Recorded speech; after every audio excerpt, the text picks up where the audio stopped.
आलोक जी, ये तो जो बातचीत हो गई वो इन्फोसिस और तमाम चीजों को लेकर है, लेकिन जो बड़ी तस्वीर इस बात को लेकर ये है कि आखिर में एक तरफ हम आत्मनिर्भर भारत बनाने की बात करते हैं, इस देश की अर्थव्यवस्था की हालत ठीक नहीं है, देश को इन्वेस्टमेंट चाहिए और देश की कंपनियां इंटरनेशनल लेवल पे compete करें। वो कंपनी जो इंटरनेशनल लेवल पे compete करती हैं उनको हम एंटी नेशनल बताने की बात करते हैं। क्या ये देश की अर्थव्यवस्था को बेहतर करेगा या देश की अर्थव्यवस्था को खराब करेगा? देखिए, ये क्या करेगा, मेरा ख्याल है ये तो आपको भी पता है और जो भी आदमी इस प्रकरण को सुन समझ रहा है उसको पता है कि इससे होगा क्या। प्रश्न ये है कि हो क्यों रहा है और कब से इसके निशान आपको दिख रहे हैं। यहाँ देखिए, वेणु बैठे हैं जो बहुत वरिष्ठ आर्थिक पत्रकार हैं, संतोष मल्होत्रा साहब इकोनॉमी पर नजर रखते हैं, और दिलीप चेरियन वो आजकल इमेज गुरु और एड गुरु कहलाते हैं, लेकिन ये भारत की 2 सबसे बड़ी बिजनेस मैगजीन्स के संपादक रहे हैं। बिजनेस इंडिया और बिजनेस वर्ल्ड दोनों के संपादक रहे हैं।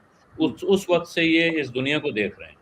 जब ये कह रहे हैं कि हाँ, डर तो लगता है, इसको आपको बिना किसी दूसरे से तस्दीक किए मान लेना चाहिए कि हाँ, डर लगता है। और ये डर क्यों लगता है? इस देश में एक संगठन है, संस्था है, योजना आयोग थी, जो अब नीति आयोग कहलाती है। योजना आयोग का गठन क्यों हुआ था? योजना आयोग बना था इसलिए कि वो देश के विकास की योजनाएं बनाएगा। कहा गया कि साहब, इसकी योजना की जगह इसका नाम नीति आयोग रखा जाएगा। क्या तर्क हो सकता है?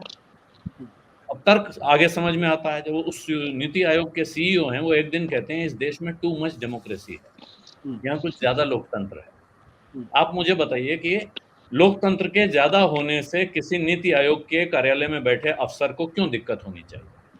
ये वहां से सिलसिला शुरू होता है, ध्यान दीजिए। अब नीति आयोग इस वक्त मुख्य काम क्या करता है? वो भारत की सरकारी कंपनियों में से किसको किसको बेचा जाना है इसकी सूची बनाता है।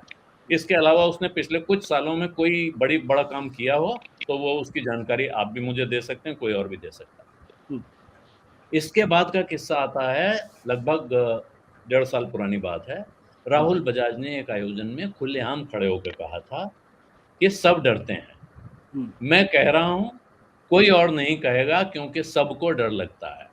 उस वक्त क्या कहा गया था कि साहब, और ये अमित शाह को कहा था उन्होंने। हाँ, अमित शाह के सामने खड़े होकर कहा था। उस वक्त कहा गया कि राहुल बजाज जी, आप बोल रहे हैं इसका मतलब ये आपको डर नहीं लगता है। ये हुआ बात को हंसी में उड़ाना। राहुल बजाज बहुत वर्षों से इस बात के लिए मशहूर हैं कि वो खड़े होते हैं, दो टूक अपनी बात बोलते हैं, चाहे जिसकी सरकार हो। और वो जमनालाल बजाज के बेटे हैं जो आजादी की लड़ाई में गांधी जी के साथ रहे हैं, तो उनको पिछली सरकारों में घबराहट नहीं होती थी, आज भी नहीं होती है। उसके बाद ये किस्से आते हैं जिसमें पीयूष गोयल टाटा पे सवाल उठाते हैं, पांचजन्य इन्फोसिस पे सवाल उठाता है, और पांचजन्य के बारे में राष्ट्रीय स्वयंसेवक संघ को यह सफाई क्यों देनी पड़ी कि ये हमारा मुखपत्र नहीं है। ये सफाई एक ऐसे ही दिन क्यों आई? इसका अर्थ है कि उसमें जो लेख छपा हुआ है उस लेख को राष्ट्रीय स्वयंसेवक संघ सब्सक्राइब नहीं कर रहा है। तो क्या संघ के संयुक्त सचिव मनमोहन वैद्य को ये पता नहीं था कि हमारे संगठन ने अपने को डिस्टेंस किया इससे? उसके बाद वो पांचजन्य के समारोह में जाते हैं और वहां कहते हैं कि ये धर्म युद्ध का ध्वजवाहक है, हमारे आगे धर्म युद्ध में भूमिका निभा रहा है। तो ये इसको हम इस अंदाज में नहीं ले सकते हैं कि चीजों को संदर्भ से काट के पेश किया जा रहा है। ये दरअसल इस संगठन की प्रवृत्ति है कि ये तमाम विषयों पर, ये सिर्फ इस अर्थनीति के या उद्योगपतियों के विषय पे नहीं, तमाम विषयों पर इसके अलग अलग लोग अलग अलग तरह के बयान देकर भ्रम फैलाते रहते हैं, जिसमें आपको जैसा जो पसंद आए वो आप ले लीजिए। जिनको डरना है वो डर जाएंगे, और जिनको ये सफाई दी जानी है कि नहीं हम डरा नहीं रहे हैं, उनको सफाई देने के लिए एक दूसरा चेहरा खड़ा होगा जो कहेगा नहीं भाई, डराया नहीं जा रहा है, और ये जो अखबार में छपा है इस अखबार से हमारा कोई लेना देना नहीं है। लेना देना, आपने सिर्फ स्वामित्व ट्रांसफर कर दिया है, उससे आपका लेना देना खत्म नहीं हो जाता है।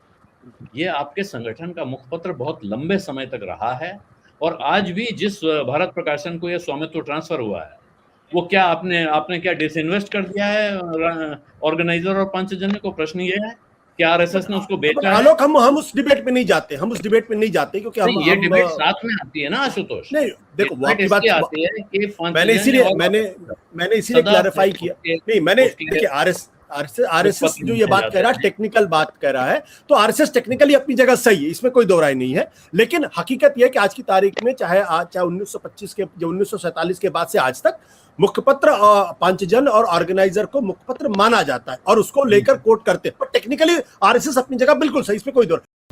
सत्य हिंदी का ऐप डाउनलोड करें गूगल प्ले स्टोर पर।